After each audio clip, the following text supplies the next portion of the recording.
I'm Ben Sebastian, here with my co-host S.A. Baz Collins for this week's Written on the Edge Season 10, Episode 51 interview. And if you've been counting, including all of our special interviews we've done, this is episode 600 for us. Wow. We today will be talking with Gordon Blitz. He will be helping us celebrate this monumental episode. We'll be discussing his novel, Converso Jews, A Hidden Family Story, as well as some of his plays. So let's get to know our guest. After 40 years as an accountant, Gordon Blitz retired in 2017 and became a passionate writing machine.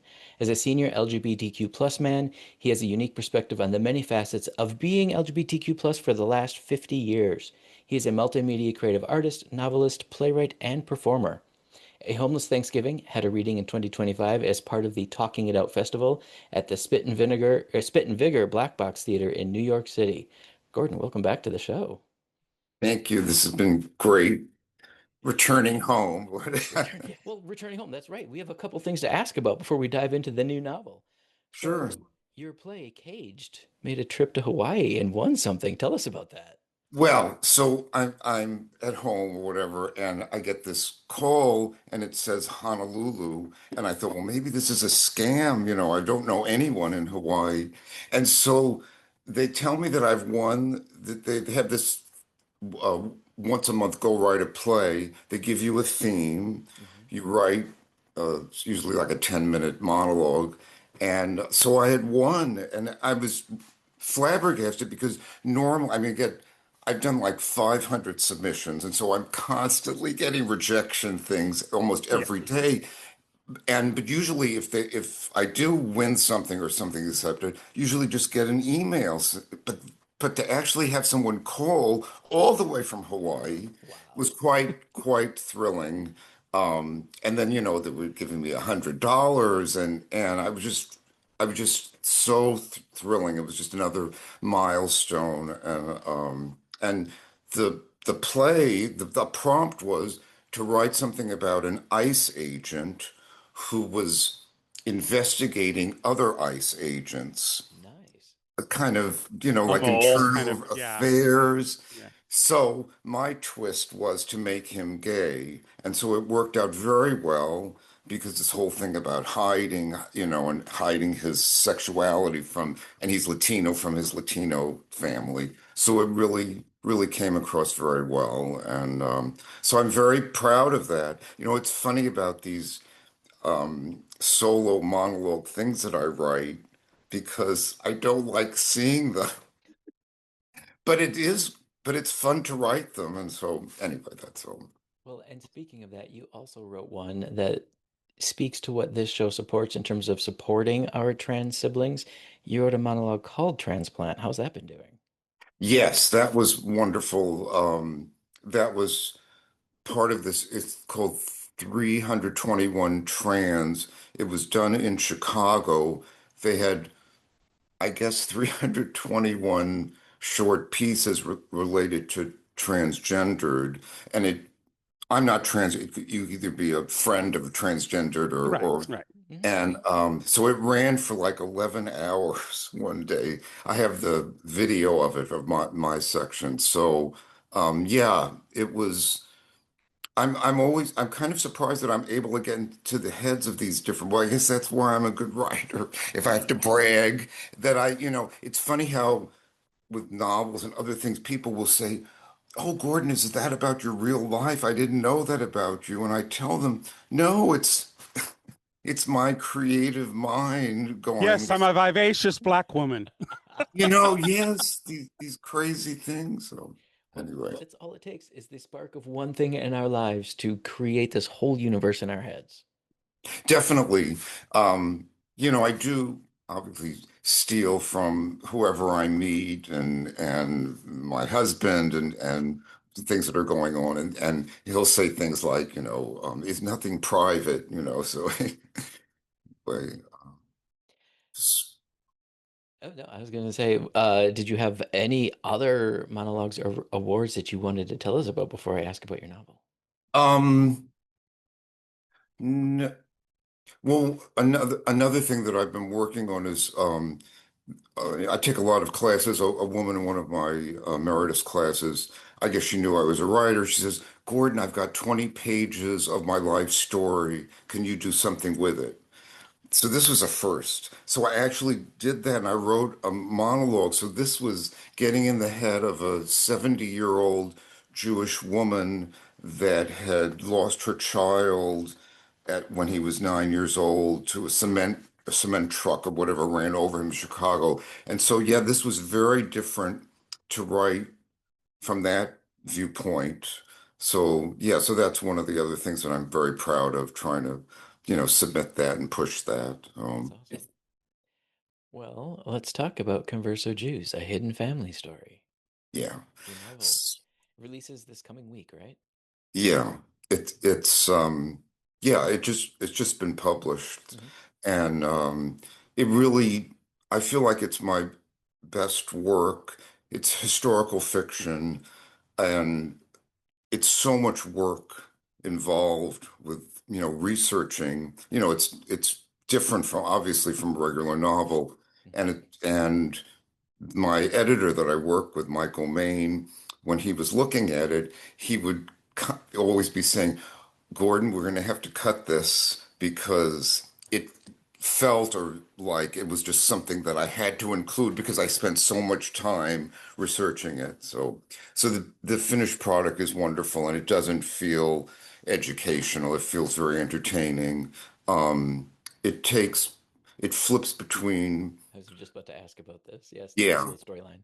right. It's during the Spanish Inquisition, the late 1400s, early 1500s, flips between that and current times.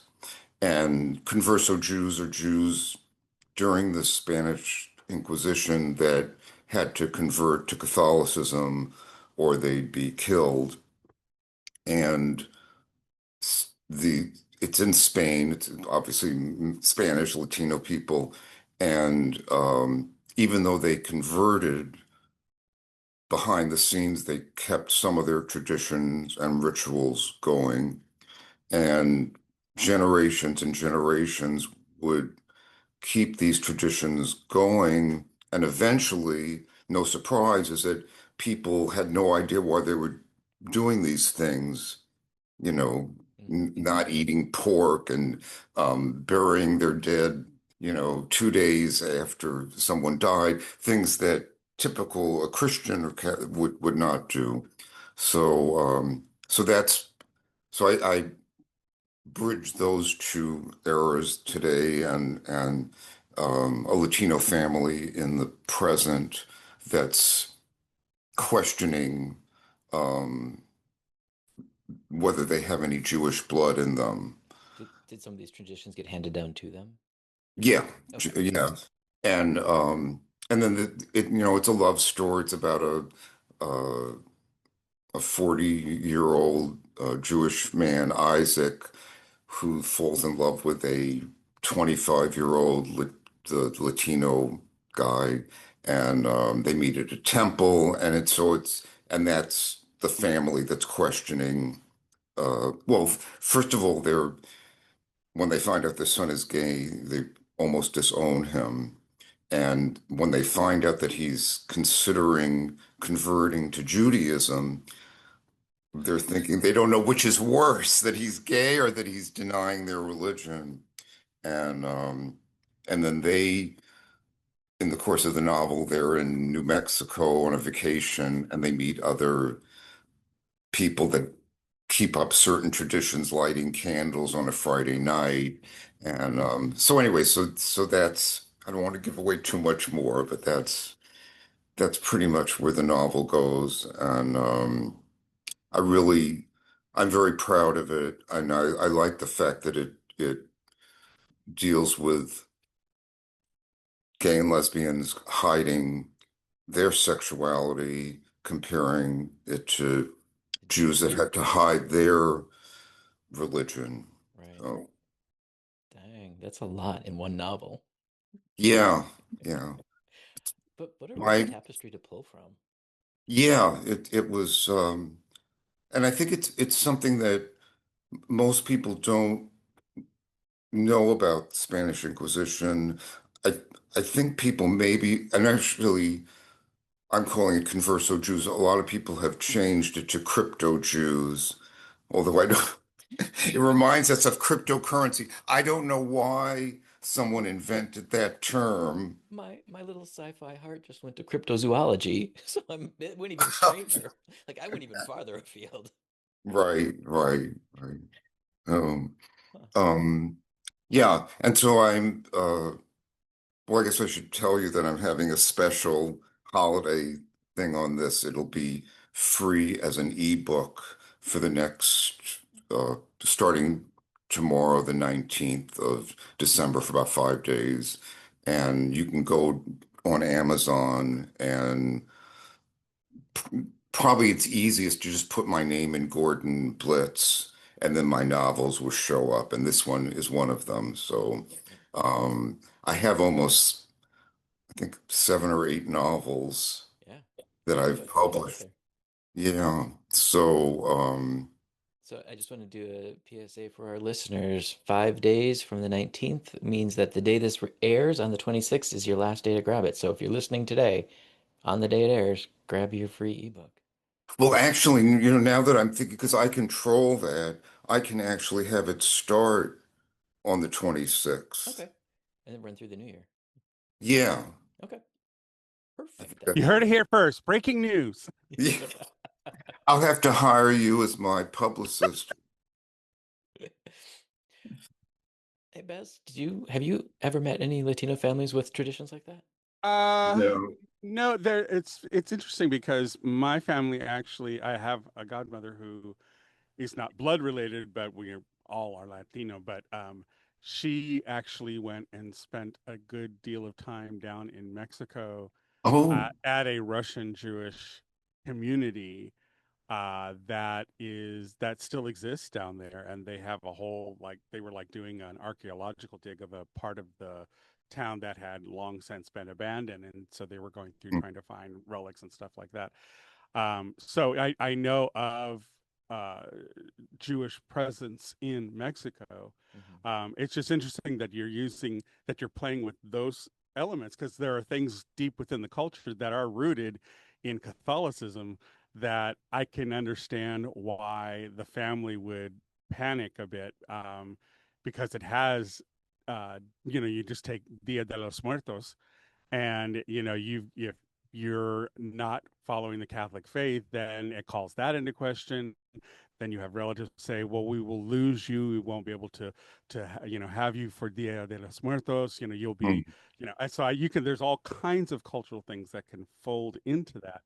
I'm not sure if you explored those things or not, but those, and I don't want you to necessarily reveal what his ultimate decision is, but it's a very interesting fodder for a writer to play with and to pursue, to see and a lot of it is, here's the thing about I'm now an avowed atheist, but I grew up Catholic, but it is something that I think people get too entrenched into the avenues of whatever their professed faith is, that they don't understand that throughout history, all of those faiths have moved and molded themselves for the times that they're still in existence. Right, So right. things that we historically did, we may not do now, and there may be cultural mainstream context that is feeding into that.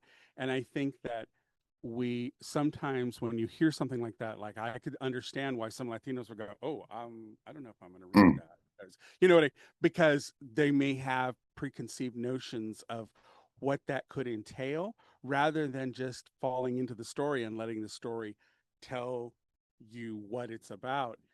And I think that they forget that all of this stuff is malleable. All of it, it's within our control. What we believe and how we feel about something.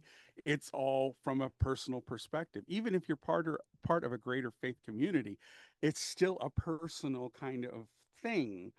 And those permutations and flavors of where you fall in the spectrum of any given faith-based community is varied. And I think people don't often give characters that permission to tell their journey. Yeah. So Good kudos to you point. for, yeah, kudos to you for playing with it, because it's not something that for me as a Latino, I would find that book very intriguing because I'd want to see what you did with it. And so for me, it wouldn't be a reticence of like, that's cultural stuff. I'm not one of those. I like to see when something is toyed with because I write about perceptions. And so my whole thing is perceptions govern what we do, yet we give it very little due. And that's one Yeah. of the things that I think, when you have a writer like yourself who's playing with those things, it calls into question your perception of what it is to begin with. And I think that's fascinating. That's really Yeah. incredible place to write from, don't you? Great. So I have a question about your two modern characters. You mentioned that the Latino guy's family kind of went the, who did he or did he just give himself permission to love who he loved and moved on? Like, Right. I mean, he was um 25 years old. He never was able to deal with his sexuality. This was really the first time. Um and yeah, it's interesting that it's a generational thing and the fact that there's even some stuff in there that um because he's like I don't know about a child bride, but he's a virgin. He's never dated another Latino. He's never dated anyone his own age. And here is this Jewish man who's like 15 or 20 years older than him. So yeah, I deal with that stuff in the novel, and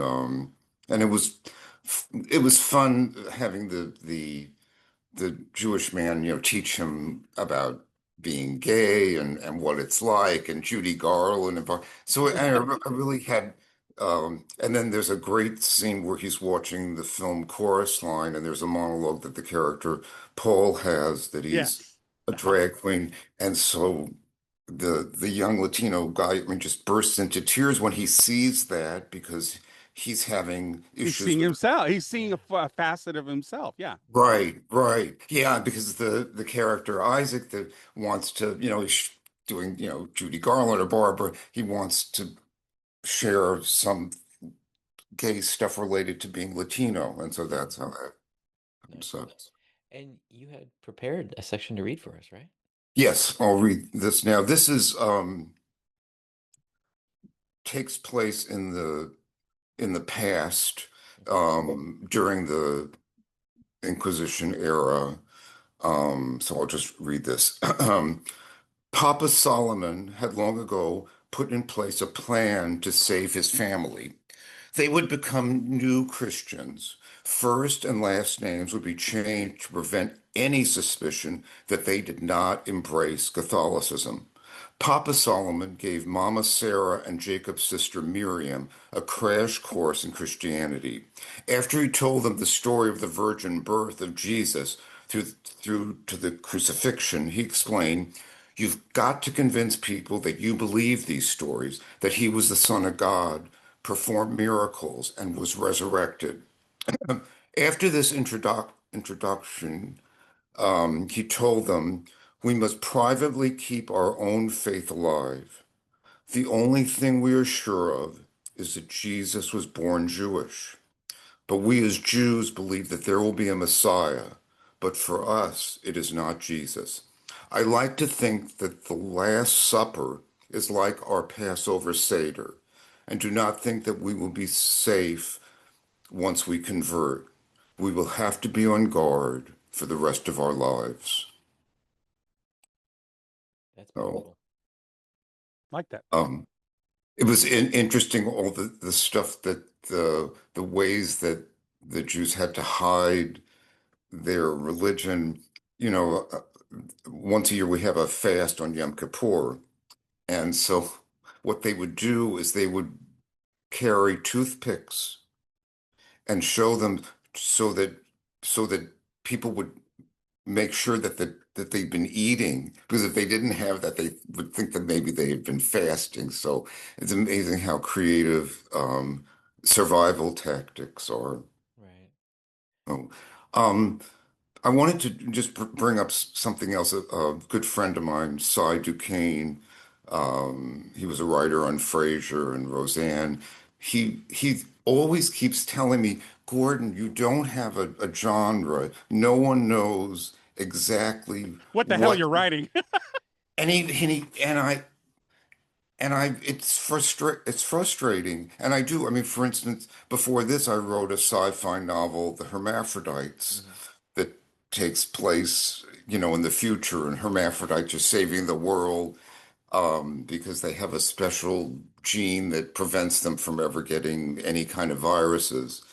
And so I was talking to someone else, and they said, Gordon, you don't necessarily have to have a brand, but it's your writer's voice. That's what comes across. And I think that's true no matter what, if I'm writing a mystery or sci-fi or whatever, Hmm. that I believe that my voice comes through. I mean, I know it's true that there's so many of the big successful authors like Stephen King or John Grisham, you already know in What you're gonna advance get, right? what you're Yeah. going to get. Hmm.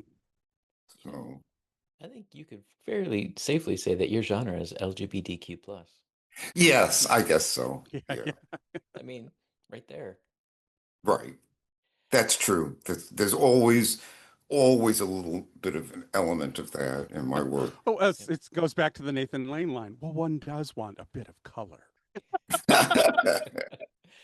So, Gordon, is there anything else about the novel Converso Jews that you want people to know that we didn't think to ask?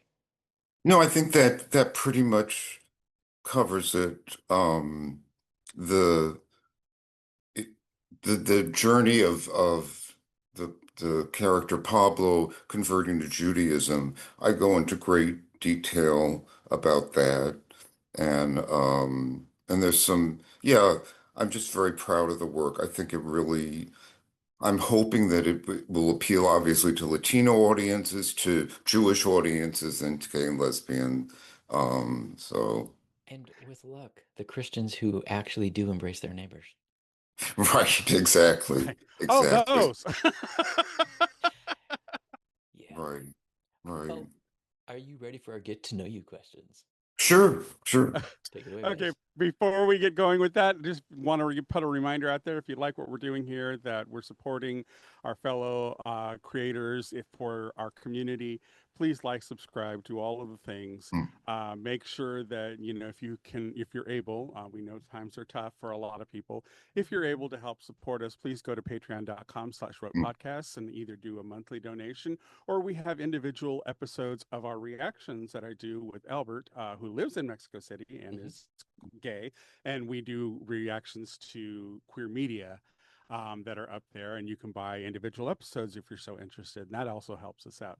Or you can go to buymeacoffee.com/wrote podcast and just do a one-time donation. That's always beneficial too, because there are costs involved with doing this production, and Vance and I have been doing it for the last 10 plus years now Yeah, out of our pockets. So we do it as a love letter to our community and keeping our voices there for you to peruse next time you great. wanted to make a queer media purchase. So consider that. And lastly, we have a new way that you can support us for a very inexpensive price. For just 99 cents a month, you can join our membership on YouTube, and it helps support us for less than $1. How bad could that be? So with all of that said, let's get to our questions for you. Okay. All right. Can you name a movie that was better than the book? Uh, um, hmm. The Godfather. Ooh, Oh, yeah. okay. Okay. That's reaching for one, but go. Okay, the kids are going, okay, I know about that. What is that? All right. Which fictional character would you most like to be friends with? uh, I'm gonna say uh, Dorothy from The Wizard of Oz. Oh, okay. All right. There you go. Okay. What is the most fascinating fact that you know? About myself or about Anything, whatever. Something that you found very interesting that is a fact, but you just find it very fascinating. um oh God, If you can't think of anything, that's I, okay. I can't I can't really think of anything. All right. So All maybe right. it'll Well, come to me later. So yeah, right. Yeah, 2 in the morning after this is long over. Oh, I should have said that. No. you know. All right. What was your favorite subject in school? Uh, English was Well, as a writer, that's pretty good. Okay. Before making a telephone call, do you rehearse what you're going to say? no, Yeah, I'm right there with you. Too many too many variables in no, play. and Now you have I take too many comedy improv classes, so yeah, right. You can wing it. yeah. All right. What current event or causes are you passionate about? Um, I think climate change is one of the biggies. Um, and yeah, I wish they would get rid of gerrymandering. I think that's one of the I'm right there with you. My whole thing is just put a square grid and yeah, you block out square grids, and that way it forces all politicians to talk to both sides. exactly, You know, exactly. so Yeah, yeah, that'll stop right, that right there. No right, more like, this right, person on four houses down, they're in my district, but right, everybody else on this block isn't. No, right. stop that.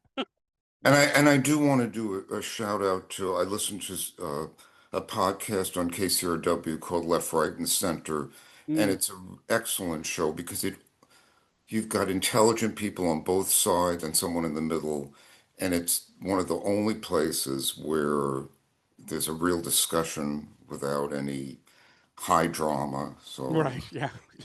We all could use a lot more of the I know non-drama. exactly. What has that orange taco tits said today? All right. If you could visit anywhere in the world, where would that be? Um, Iceland. I've been many places and I've heard good things about that. And I wish I'd gone there. Or wish, well, maybe I will. Who knows? No, well, you never know. Yeah, never Yeah, know. All Mhm. yeah. right.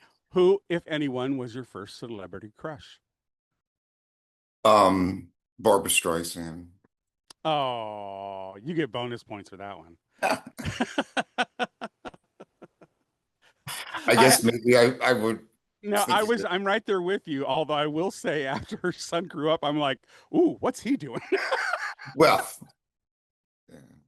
I think there was a point when I don't know why I had a crush on Beau Bridges. I don't know where that came from, but so You just never know. right, right. So All right, final question. What's your personal favorite recipe that you make, and are you willing to share it with us? yeah, I think it's my turkey meatloaf. I'm gluten free, and love the fact that every time I make it, it's just a little bit different.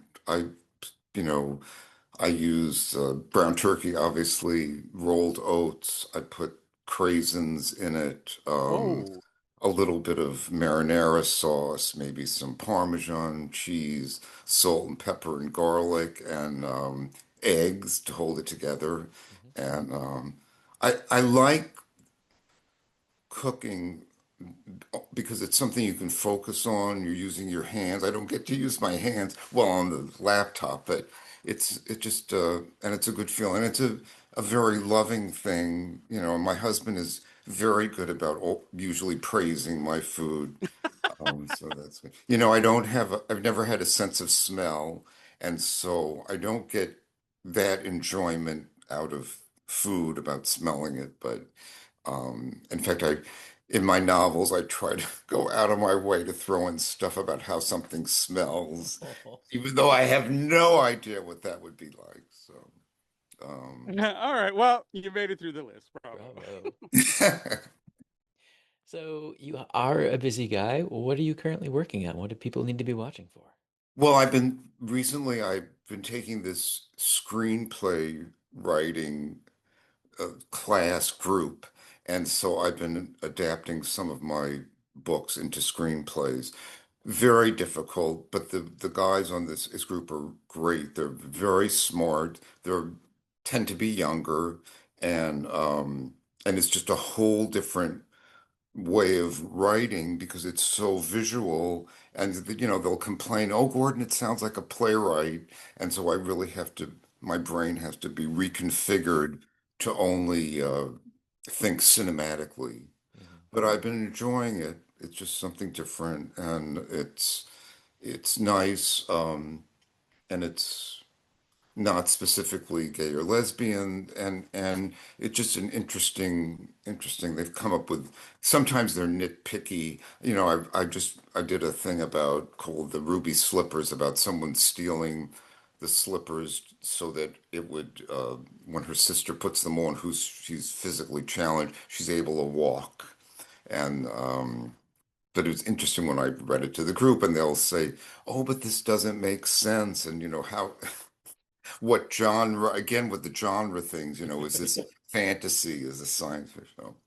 right. Um, Well, where is the best place for people to follow you to keep up with these updates? Your website, or is there a um, social platform that you like to use? yeah. So what I've been doing recently, well, I have TikTok stuff, but one of the so YouTube, I've been pushing that, and if you go into it's at Mr. Blitz. I'm Mr. G Blitz. So when you go to YouTube and you just have at Mr. G Blitz, Hmm. you'll get to all my videos. Um, the other places wrote me, Gordon Blitz, and that's it's wrote by and then period me and then / Gordon Blitz. That's a place to buy my novels. Got it. So, and of course, if you go to Amazon and just type in my name, it will show up. Right. Um, something else that was a great milestone during this past year is that at Emeritus College in the media section, they created a documentary about my life. It's only 7 minutes. It's So amazing what. literally, your life flashes before our Yeah, eyes. this was so surreal having, I mean, it's different. I mean, this is one thing on Zoom, but to actually be in a room and having this camera in front of you and them saying, one, two, three, and then, take one. And they interviewed my editor, and I gave them film clips of me getting married and doing some stand-up. So this is just unreal that that happened, and that you can the way someone can view that, well, it would be on the YouTube channel, but if you want to go directly to watch that film, it's that one also is on the same YouTube channel. So if you go to there, the name of it is Walk in the Park, A Life Rewritten. Perfect. I'll make sure we include a link to that on your page on our site as well. Yeah, yeah. Excellent. Gordon, do you have And one any? one other thing, I mean, that you mentioned about what Mhm. surprised me, and maybe I mean, we brought it up before, the fact that I loved what I was doing as an accountant for 40 years, and it was like a family, and I never had any dreams of being a writer. That was never in my head. And so, and I it's just amazing that I'm having this alternate or this rewritten career. And I didn't even think you hear about this, but I thought, oh, this will never happen to me. And yet it has. And it's like I've lived two lifetimes. It really is amazing. And I have so much gratitude. And so I just really enjoy this very much. And That's why we're here, is to celebrate that rebirth and your yeah. contributions to all of the stories that we need people to hear, read, and listen to. Yeah. I and just another shout out, and this will be on Zoom at the temple that I belong to, Beth Haim Hadashim. I'm doing the sermon drosh next Friday, the day after Christmas. It's a monologue, another monologue that I wrote called Just Another Day, and it's about how I've been traumatized by Christmas since I was growing up, being a Jewish kid, and just all the various things. And then my first lover was Christian, and his parents didn't almost disowned him, or they didn't want to have anything to do with homosexuality. So I was never invited. Mm. And just as a Jew, it's like a wasteland on Christmas Eve and Christmas Day. And so anyway, I'm looking forward to doing that. I love performing. That's why I've done some stand-up and this comedy improv. And so I get a charge out of any opportunity to be up in front of people and reading my work.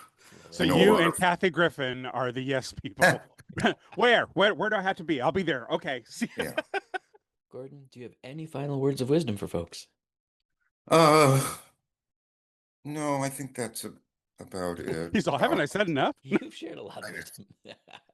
I mean, I'll just end with one other thing, another play the first play that I'd written called Reflections of a Gay Jewish Boy.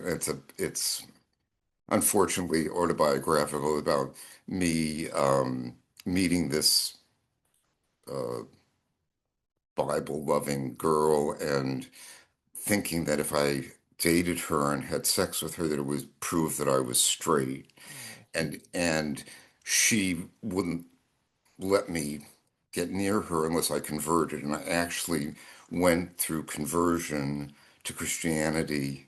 And of course, then after I did that, and I said, I want to be your boyfriend, and can we go out? And she says, no, I'm not interested.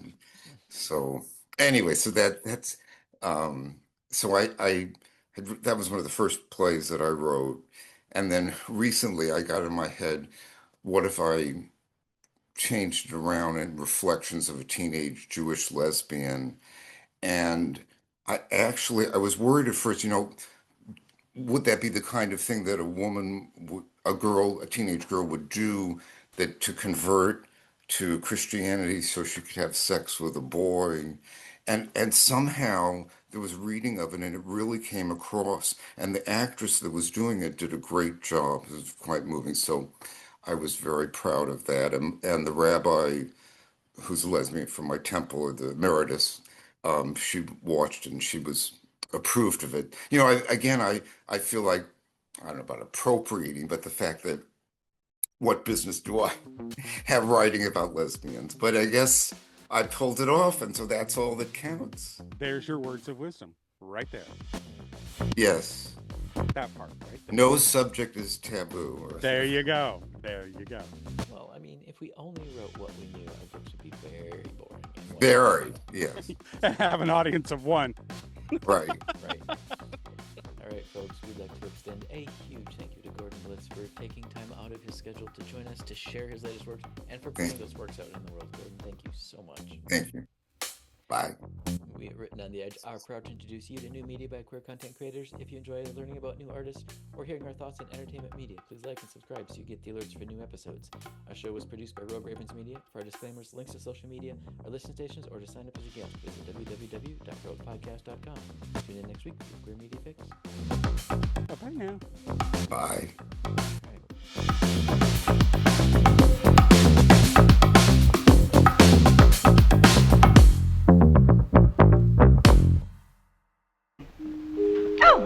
What's that? Closing time. The bums rush in melody, dear.